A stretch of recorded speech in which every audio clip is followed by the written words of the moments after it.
Le système solaire est notre petit coin d'univers. Mais le connaissons-nous vraiment? Il y a plein de choses qu'on ne sait pas à son sujet. Il pourrait même cacher un secret extraordinaire. Une planète fantôme. Il y a peut-être une planète géante aux confins de notre système solaire. D'où viendrait cette 9e planète? Et où se cache-t-elle aujourd'hui?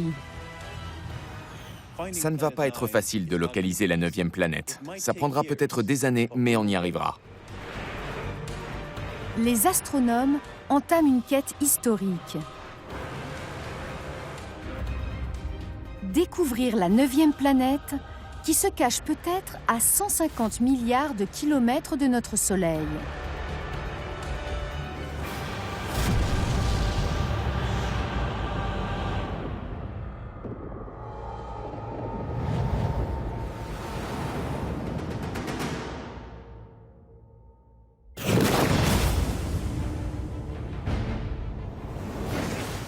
Le système solaire nous semble familier.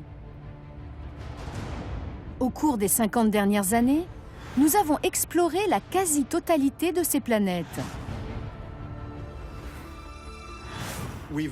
On a observé les planètes du système solaire. On a envoyé des sondes partout. Mais est-ce qu'on le comprend pour autant? Pas du tout. C'est la région qu'on a le plus observée au cours des 4 derniers siècles, depuis l'invention du télescope. Et pourtant, on est loin de tout savoir à son sujet. C'est fou de se dire qu'il existe encore des recoins de notre jardin cosmique que nous n'avons pas encore découverts. Les dernières découvertes astronomiques modifient notre compréhension du système solaire. Elles semblent indiquer la présence d'un objet massif qui nous avait échappé.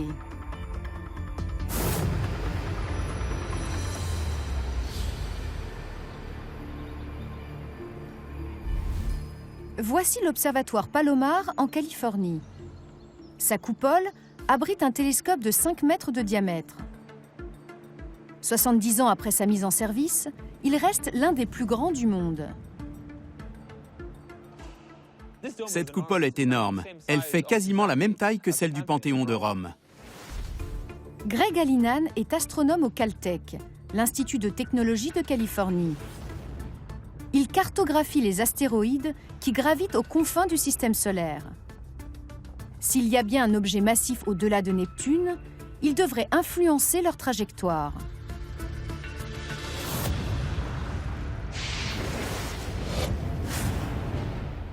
Notre système solaire compte 4 planètes rocheuses, 2 géantes gazeuses et 2 géantes glacées.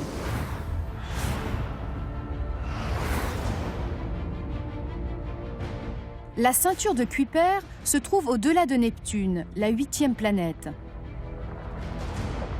C'est un anneau de 3 milliards de kilomètres de large. Cette région est peuplée d'innombrables corps glacés. Et au-delà de cette ceinture, il y aurait un objet massif, une 9e planète.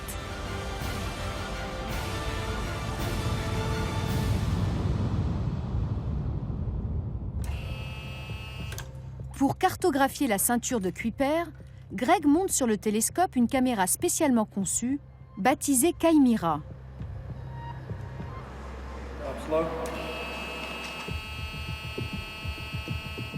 Si un élément se détache du câble, il s'écrasera plusieurs dizaines de mètres plus bas. Je crois que dans toute l'histoire de l'observatoire, rien n'est jamais tombé. On a même la photo d'une voiture que quelqu'un avait hissée là-haut pour faire une blague.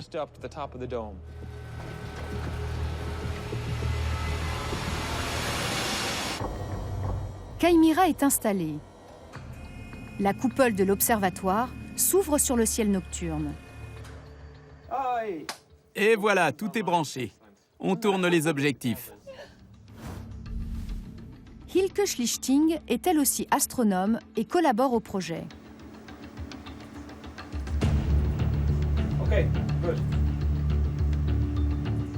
L'objectif est de dénombrer les astéroïdes de la ceinture de Kuiper. On va recueillir des données. Certains de ces corps sont si petits qu'ils reflètent à peine la lumière du Soleil. Il est presque impossible de les détecter directement. Mais les astronomes ont appris à contourner ce problème. On essaie de les saisir quand ils passent devant une étoile. En gros, on guette la baisse de luminosité d'une étoile.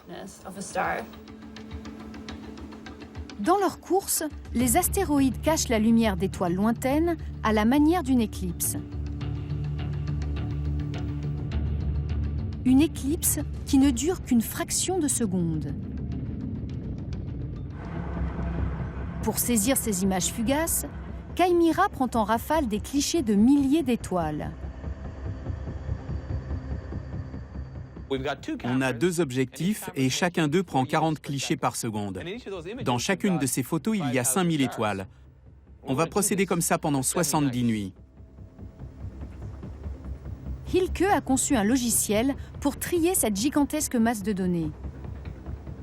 Il cherche automatiquement les baisses d'intensité lumineuse de ces groupes de 5000 étoiles. Cette courbe représente l'intensité lumineuse d'une étoile. On voit qu'elle baisse de façon significative ici, avant de revenir à la normale. Cette baisse correspond au passage d'un objet devant l'étoile. Il bloque une partie de sa lumière. Chaque nouveau corps identifié est un petit pas dans la compréhension de notre système solaire.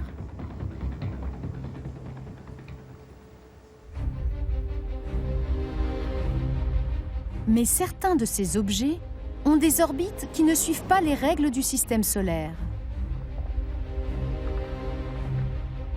Le plus célèbre de tous, c'est Pluton. Jusqu'en 2006, Pluton était considéré comme une planète. Désormais, elle est simplement le plus gros objet de la ceinture de Kuiper. Son orbite est très excentrique, dans tous les sens du terme. Toutes les planètes tournent autour du Soleil sur un même plan, l'écliptique.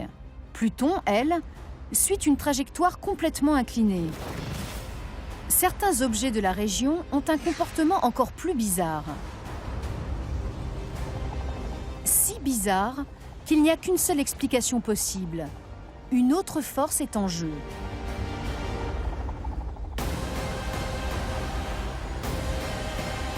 La gravité d'un objet massif peut-elle influencer la trajectoire de ces corps glacés?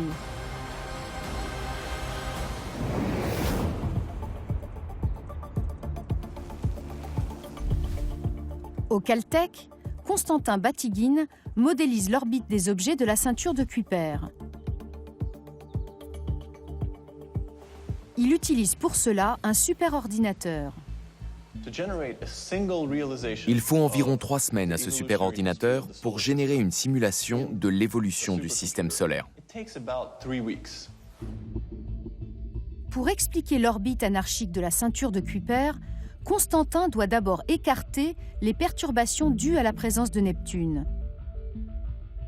La géante glacée est la planète la plus proche de la ceinture. On a ici une vue du dessus du système solaire. Et là, en violet, ce sont les orbites des objets les plus excentrés de la ceinture de Kuiper. Ce qu'on observe, c'est qu'elles s'allongent toutes dans la même direction. Elles se déforment de la même façon vers l'extérieur. Le modèle de Constantin prédit aussi l'existence d'une série d'objets au comportement très original. Ce qui est le plus troublant dans ces simulations, c'est qu'elles prédisent toute l'existence d'une autre population de petits corps dans le système solaire. Leurs orbites sont inclinées par rapport au plan des autres planètes. C'est vraiment très bizarre. Pour Constantin, la gravité de Neptune ne suffit pas à expliquer l'étrange orbite de ces objets. La seule explication possible, c'est qu'il y a une 9e planète dans le système solaire.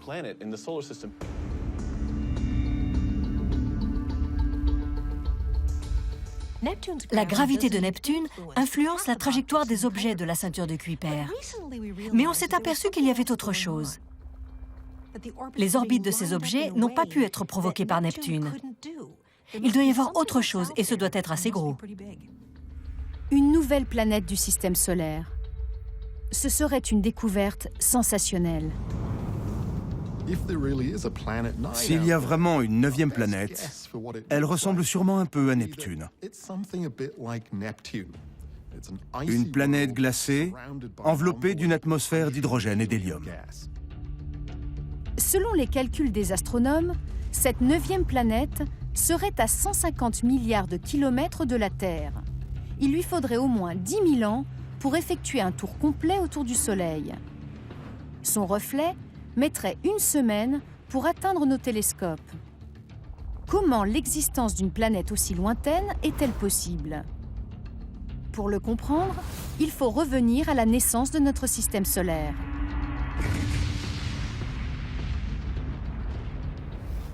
On a une idée assez précise du processus de formation des planètes. Mais nos théories restent très incomplètes. On sait que tout a commencé par une explosion.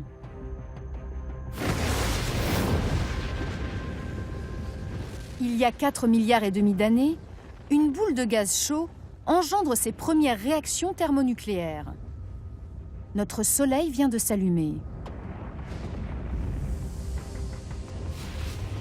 Il est au cœur d'un disque en rotation de 15 milliards de kilomètres de diamètre.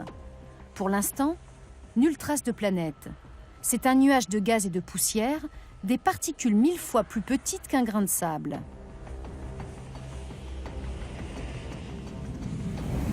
Huit planètes, et peut-être 9, vont naître de cette poussière d'étoiles. Mais le processus d'accrétion reste mal connu.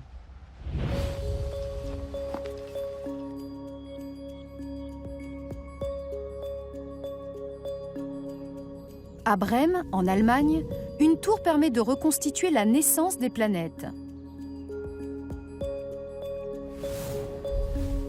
Jürgen Blum enseigne la physique extraterrestre à l'université de Brême.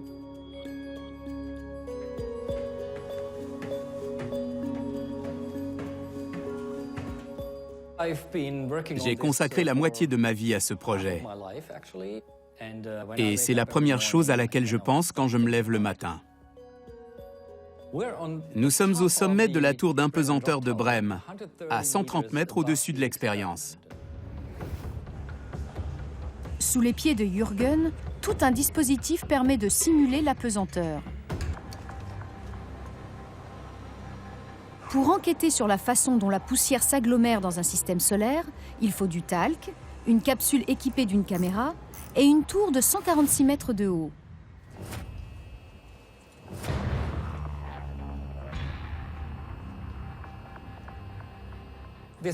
Cet appareil prend 500 clichés par seconde. Les clichés s'enchaînent toutes les 2 millisecondes. Ça nous permet de suivre le mouvement de particules individuelles et leurs collisions.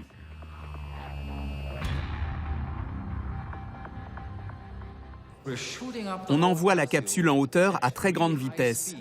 Le temps qu'elle monte et qu'elle descende, on a un peu plus de 9 secondes de microgravité quasiment parfaite.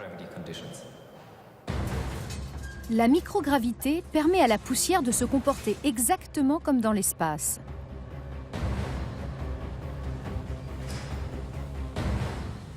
Dans la salle de contrôle, l'équipe crée le vide dans la capsule. Il ne reste plus qu'à la lancer.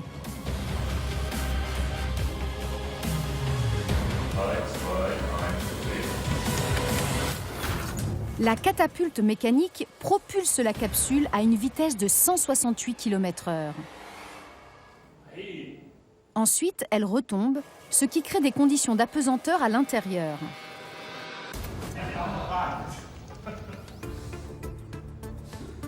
Les caméras à haute vitesse ont tout filmé. Jürgen regarde aussitôt les images. Je suis vraiment très content. Le résultat est extrêmement intéressant. On va pouvoir exploiter ces données. Les grains de poussière flottent librement en apesanteur. mais ils sont tout de même soumis à une force.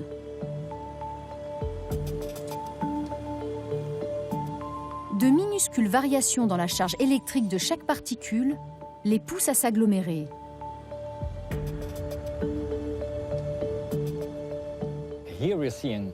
Ici, on voit un amas qui va en percuter un autre et s'agréger à lui. Voilà, comme ça. La vélocité était assez faible pour que les deux amas restent collés. On voit bien les effets de la force de surface qui agglomère les particules.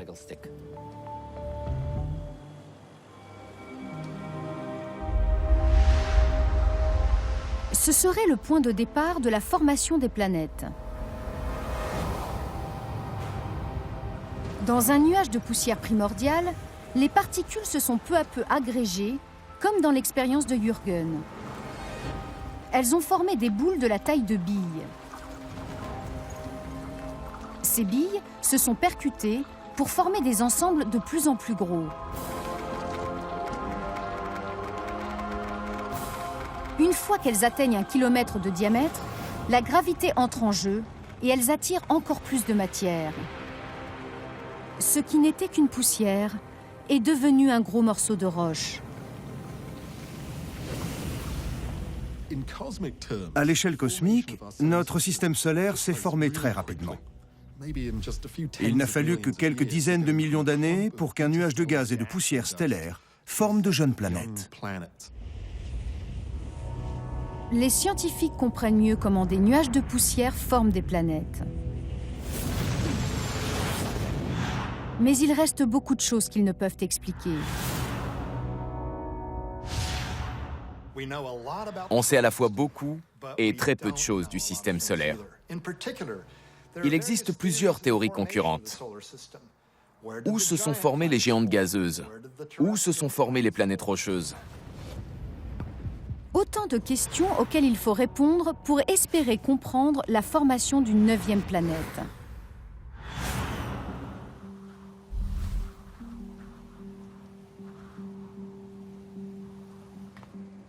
Voici le Very Large Array, ou VLA, à Socorro, dans l'État du Nouveau-Mexique. Ces 27 antennes paraboliques permettent d'observer la naissance de planètes lointaines. Pour un astronome, c'est quelque chose d'absolument fantastique d'être ici et de pouvoir utiliser ce radiotélescope. C'est un vrai bonheur. Claire Chandler utilise ce radiotélescope géant pour écouter les systèmes solaires lointains. Elle étudie et compare les distances entre les planètes et leurs étoiles. Une planète peut-elle se former très loin de son étoile?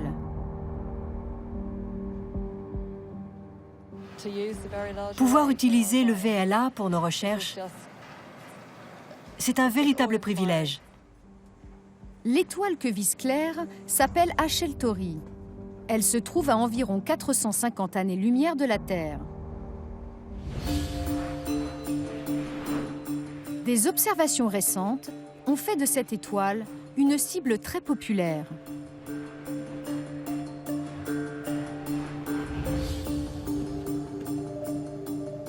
Grâce au VLA, Claire va pouvoir l'observer de plus près.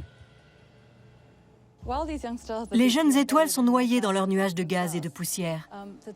Elles sont complètement occultées. On ne peut pas les voir. C'est pour cela qu'on utilise les ondes radio. Les télescopes ne peuvent voir ce qui se passe au sein de Hachel Tauri.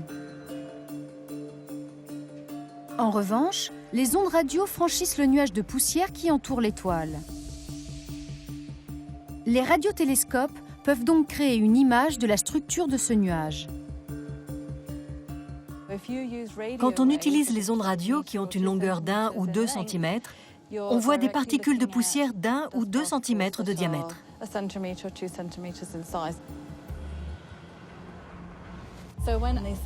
Hachel Tauri a une structure extraordinaire.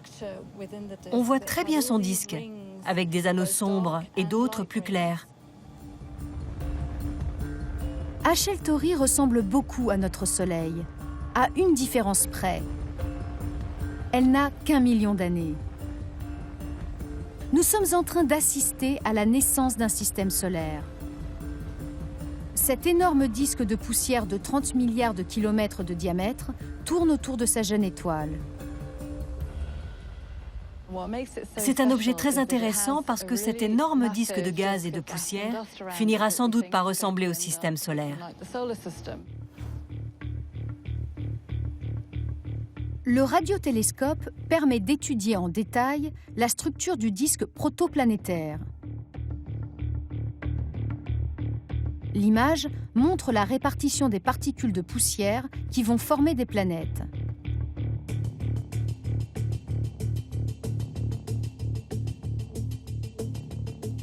Cette étude directe peut contribuer à confirmer la théorie en vigueur. Dans cet anneau proche de l'étoile, on voit un amas important de grosses particules qui sont en train de s'agréger. Dans la poussière de Hachel Tauri, on a fait une sensationnelle découverte. Une gigantesque boule de poussière. Elle est à la même distance de son étoile que nos géantes gazeuses le sont du Soleil. À l'intérieur, des amas de poussière de la taille d'un galet tourbillonnent. Toutes les conditions sont réunies pour la formation d'objets plus grands. Peut-être même de bébés planètes. Ce nuage de poussière tourbillonnante pourrait être une usine à planètes.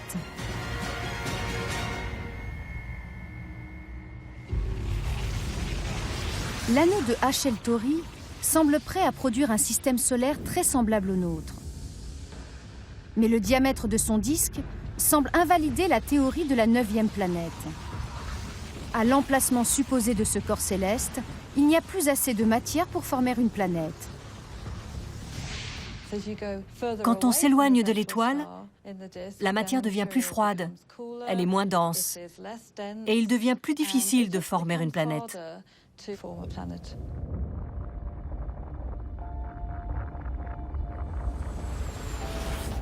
Les travaux de Claire contribuent à définir la zone de formation des planètes géantes. Mais la 9e planète de notre système solaire se trouverait bien au-delà de cette zone. Comment a-t-elle pu arriver là? Pour répondre à cette question, il faut remettre en cause tout ce qu'on croyait savoir du système solaire.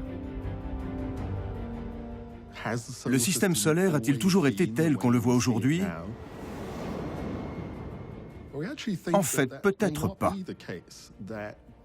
Au tout début, il y a à peu près 4,5 milliards d'années, sa structure était sans doute un peu différente. On a longtemps cru que le système solaire était très stable. Et puis récemment, on s'est aperçu qu'on avait probablement tout faux.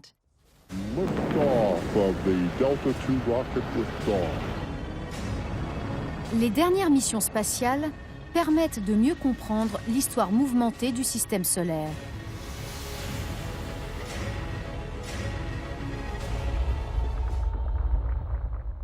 Les champs d'astéroïdes ont mauvaise presse dans les films de science-fiction. Les vaisseaux spatiaux doivent les traverser sans rien percuter, sous peine d'exploser.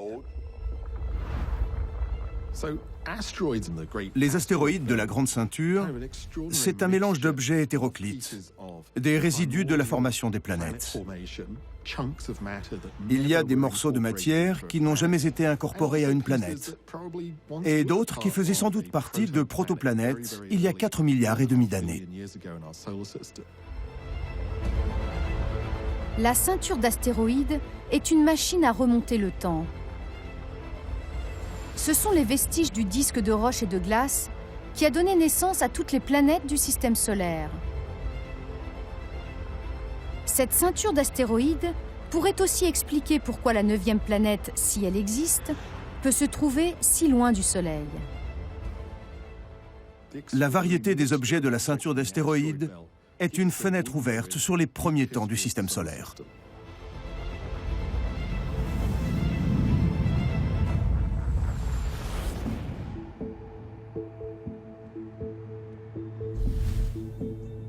Au Jet Propulsion Laboratory de la NASA en Californie, les scientifiques enquêtent sur la ceinture d'astéroïdes.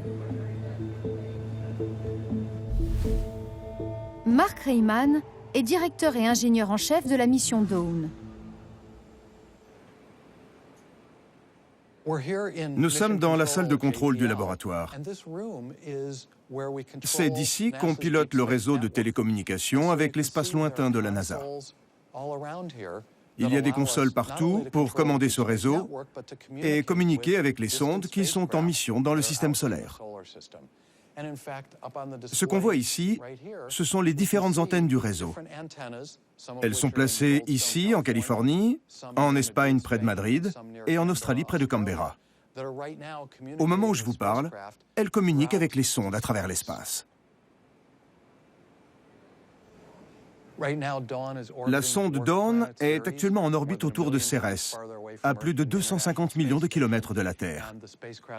Elle tourne autour de Cérès et décrit une orbite de plus en plus large.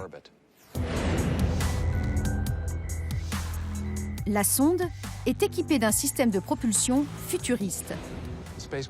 Dawn possède un moteur ionique. La première fois que j'ai entendu ce terme, c'était dans Star Trek. La poussée et la manœuvre se font tout en douceur. Le moteur ionique permet aussi à la sonde de voyager d'une planète à l'autre. Sans ce moteur, cette mission n'aurait pas seulement été difficile, elle aurait été impossible. En 59 ans d'exploration spatiale, c'est le premier engin à avoir pu graviter autour de 2 objets du système solaire. C'est quelque chose de formidable. Pour moi, c'est un vrai vaisseau spatial. La mission de Dawn était d'enquêter sur 2 des plus grands corps de la ceinture d'astéroïdes.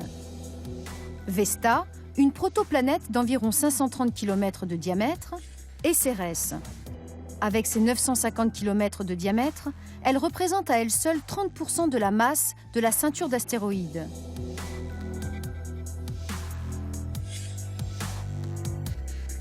Cet embryon de planète pourrait expliquer la position excentrée de la 9e planète.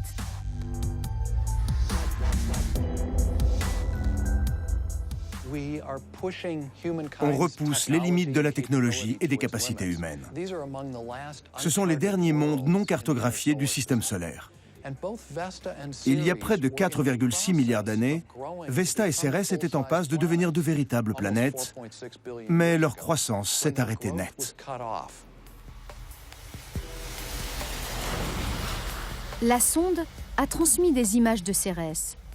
Elles sont d'une précision inégalée. Voici des clichés de ce petit corps céleste creusé de cratères. Ils ont fait sensation dans le milieu de l'astronomie. Quand Dawn a commencé à recevoir les clichés de Cérès, on a tout de suite remarqué des points très lumineux. C'était incroyable. Et plus on s'en approchait, plus ces points nous intriguaient. Ces taches brillantes indiquent la présence de quelque chose d'extraordinaire sous la croûte de Cérès. Un océan d'eau gelée. Il pourrait y avoir davantage d'eau gelée sur cette planète naine qu'il n'y a d'eau douce sur Terre. Quand le soleil frappe Cérès, une partie de l'eau s'évapore. La vapeur dépose en surface des minéraux venus des profondeurs. Au fil du temps, des flaques de sel se sont ainsi formées à la surface. Cérès dispose visiblement de ressources insoupçonnées. Il est étonnant de trouver autant d'eau gelée à cette distance du Soleil. Et les chercheurs ne sont pas au bout de leur surprise. On a été surpris par la composition chimique de Cérès. Elle contient de l'ammoniac. C'est un composé qui nous est familier sur Terre. On l'utilise comme nettoyant ménager. Mais on ne s'attendait pas à en trouver dans cette partie du système solaire. Comme l'eau, l'ammoniac peut geler. Mais cette molécule ne se condense que dans les régions lointaines du système solaire, pas dans la ceinture d'astéroïdes. À l'endroit où se trouve Cérès, il fait normalement trop chaud pour que l'ammoniac s'incorpore aux planètes en formation. Il se condense bien plus loin du Soleil, au-delà de Jupiter et peut-être même de Neptune. On ne comprend pas pourquoi il y en a sur Cérès. C'est vraiment un mystère. Diverses théories s'affrontent à ce sujet. Cérès pourrait être une intruse venue du système solaire externe, l'emplacement hypothétique de la 9e planète. Il est possible que Cérès se soit formée bien plus loin du Soleil qu'elle ne l'est aujourd'hui, là où il faisait assez froid pour que l'ammoniac se condense. Et par la suite, le jeu de quilles gravitationnelles des planètes a déplacé Cérès à son emplacement actuel. Comment une planète naine peut-elle être ainsi projetée à travers le système solaire? Et quel est le lien entre ce jeu de quilles et la 9e planète? Le phénomène de migration des planètes est connu depuis 20 ou 30 ans. On pense aujourd'hui que les planètes naissent à un endroit, puis se déplacent en un autre point du système solaire. Pour que la ceinture d'astéroïdes existe avec cette orbite, il a fallu que Jupiter avance vers l'intérieur du système solaire avant de repartir dans l'autre sens. Au cours de ces 4,5 milliards d'années d'existence, le système solaire a plusieurs fois changé d'aspect. Il doit nombre de ces transformations à une planète géante, Jupiter. Jupiter fait plus de 300 fois la masse de la Terre. Il y a plusieurs milliards d'années, elle aurait entrepris une incroyable odyssée à travers le système solaire. Quand Jupiter s'est déplacé vers le système solaire interne, elle a entraîné Cérès avec elle. Elle l'a emporté jusqu'à la ceinture d'astéroïdes. Cette migration pourrait-elle expliquer l'emplacement lointain d'une 9e planète? Jupiter est la cheftaine de la migration planétaire. Quand elle se déplace, tout bouge avec elle.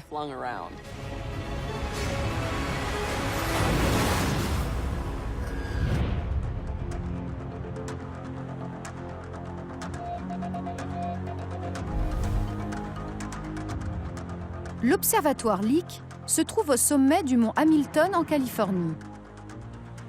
Sur place, des astronomes tentent de reconstituer l'évolution du système solaire. Pour Steve Vogt, il ne manque pas une, mais plusieurs planètes dans notre système solaire. Voici le miroir principal du détecteur de planètes automatisé. Ce bout de métal de 2,40 m de diamètre vaut l'équivalent de 3,5 millions d'euros. Il a été conçu dans un seul but, trouver des planètes autour d'autres étoiles.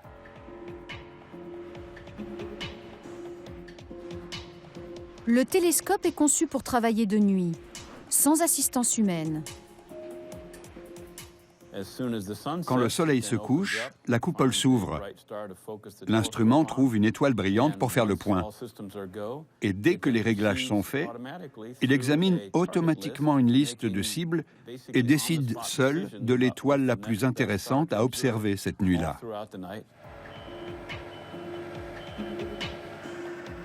Le télescope traque les exoplanètes chaque nuit, 365 nuits par an.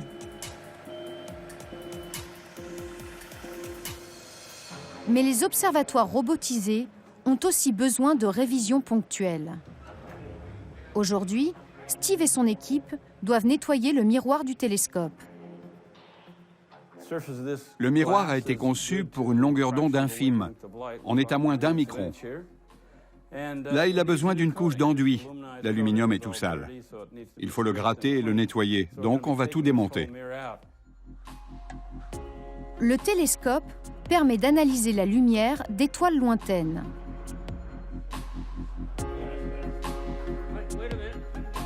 Un miroir sans défaut représente un gain de temps considérable dans cette quête de longue haleine.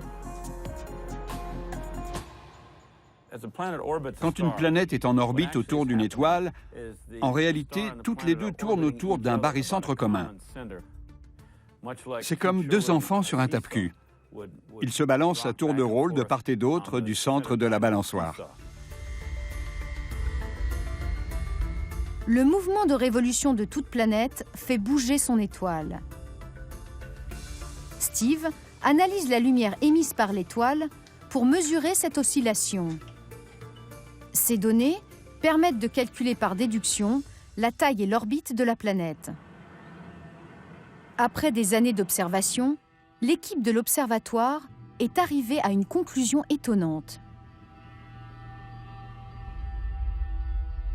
Dans le cosmos, la plupart des planètes rocheuses sont beaucoup plus grandes que la Terre.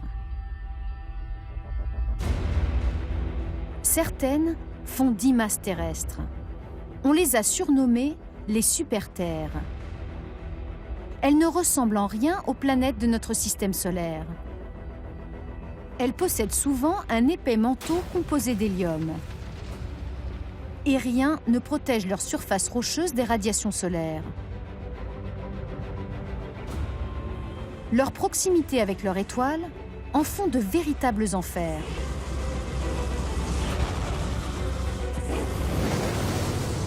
Elles peuvent nous paraître exotiques. Mais dans le cosmos, ces super-terres ne sont pas l'exception. Elles sont la règle.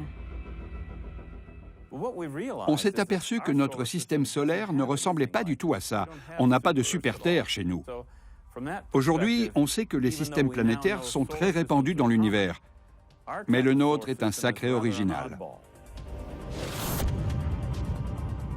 Pourquoi n'y a-t-il pas de super-terre dans notre système solaire?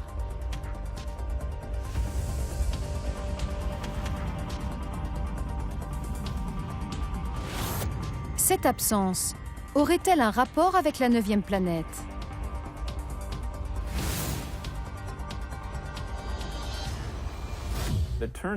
Il se trouve que la nature adore fabriquer des systèmes planétaires avec une ou plusieurs super-terres. La plupart des systèmes solaires observés dans le cosmos abritent au moins une planète géante. Mais pas le nôtre. S'il y a eu autrefois des super-terres, où sont-elles passées? C'est à la fois très étonnant et très mystérieux. Le type de planète le plus répandu dans l'univers n'existe pas dans notre système solaire. On n'a pas de super-terre. Et la question c'est pourquoi? L'histoire de Jupiter pourrait éclairer ce mystère. Il y a 4,5 milliards d'années, le système solaire est encore dans l'enfance. Et Jupiter est déchaîné. C'est une planète jeune, chaude et massive. Elle entame une course folle, bousculant tout sur son passage. Des bébés planètes sont arrachées à leur orbite et précipitées vers le Soleil. Elles entraînent les géantes avec elles, là où les super-terres se retrouvent trop près du Soleil et finissent par exploser.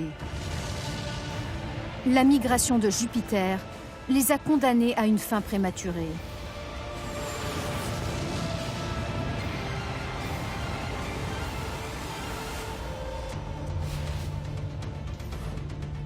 Cette théorie extraordinaire permet d'expliquer pourquoi il n'y a pas de super-terre dans le système solaire interne.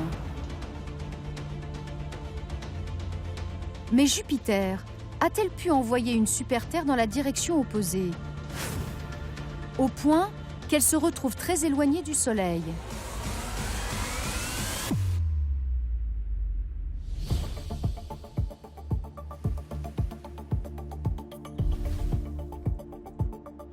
À Pasadena, en Californie, Constantin Batygin a conçu un modèle original du système solaire qui prédit l'orbite lointaine de la 9e planète.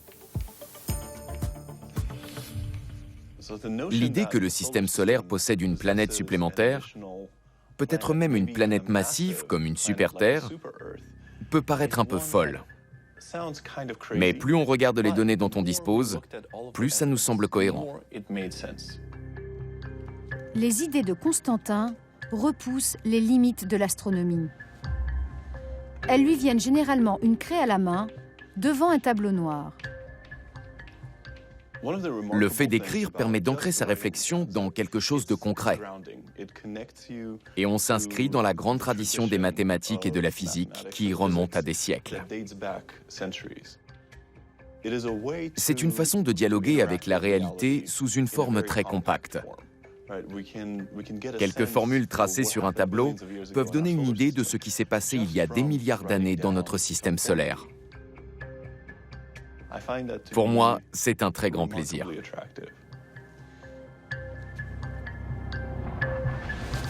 Selon Constantin, la 9e planète serait une super-Terre qui aurait échappé à la destruction. Donc, ici, nous avons le Soleil. Ensuite, je trace l'orbite initiale de Jupiter en rouge. Ce qui s'est sans doute produit au cours des premiers millions d'années du système solaire, c'est que cette orbite s'est réduite. L'Odyssée de Jupiter ne s'arrête pas avec son embardée dans le système solaire interne. L'orbite de Jupiter s'est ensuite de nouveau agrandie. Son champ gravitationnel a produit l'effet d'un chasse-neige. Il y avait d'autres géantes situées plus loin du Soleil. Jupiter a repoussé leur orbite encore plus vers l'extérieur et les a chassées vers les régions toujours plus froides du système solaire. Le retour de Jupiter a déplacé Saturne, Neptune et Uranus vers leur orbite actuelle. Il a peut-être aussi repoussé la 9e planète vers la périphérie du système solaire. Ce déplacement aurait transformé cette planète en un monde gelé aux portes de l'espace interstellaire. Cette planète serait si éloignée du Soleil que sous son manteau gazeux, la température dépasserait à peine le zéro absolu, c'est-à-dire moins 273 degrés. En dessous, une couche d'hélium comprimerait les composés chimiques, créant une véritable fournaise.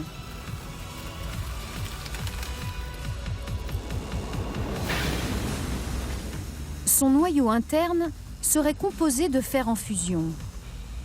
La masse de la 9e planète ferait 10 fois celle de la Terre. Il ne s'agirait pas d'une simple planète manquante. Ce serait la super-Terre qui manque à notre système solaire.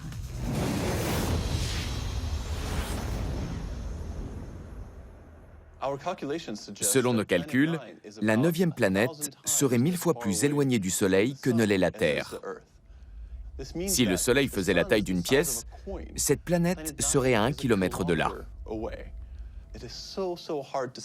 Il est tellement difficile de voir une planète si lointaine qu'on est obligé d'avoir recours au plus grand télescope du monde pour avoir une chance d'avoir une image de cet objet.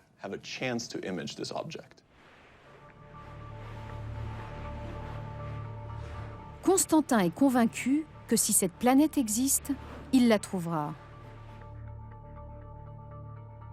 Alors avec son équipe, il se rend à l'observatoire de Mauna Kea à Hawaï pour utiliser le télescope Subaru. Avec les données recueillies et les modèles calculés par ordinateur, on a une feuille de route. On peut indiquer une direction précise dans le ciel et dire « la planète doit se trouver dans cette région ». Il ne va pas être facile de la trouver, elle est pratiquement invisible. Ça nous prendra peut-être des années, mais nous verrons la 9e planète, j'en suis certain. Pour l'astronomie, cette découverte serait une révolution. Tout d'un coup, le système solaire deviendrait beaucoup plus grand.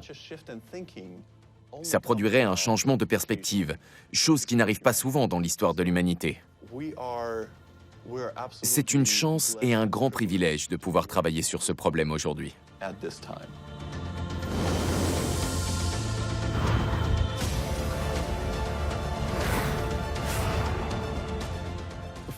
Il est possible qu'une planète géante nous ait échappé dans notre propre système solaire. C'est la preuve que l'univers nous surprendra toujours.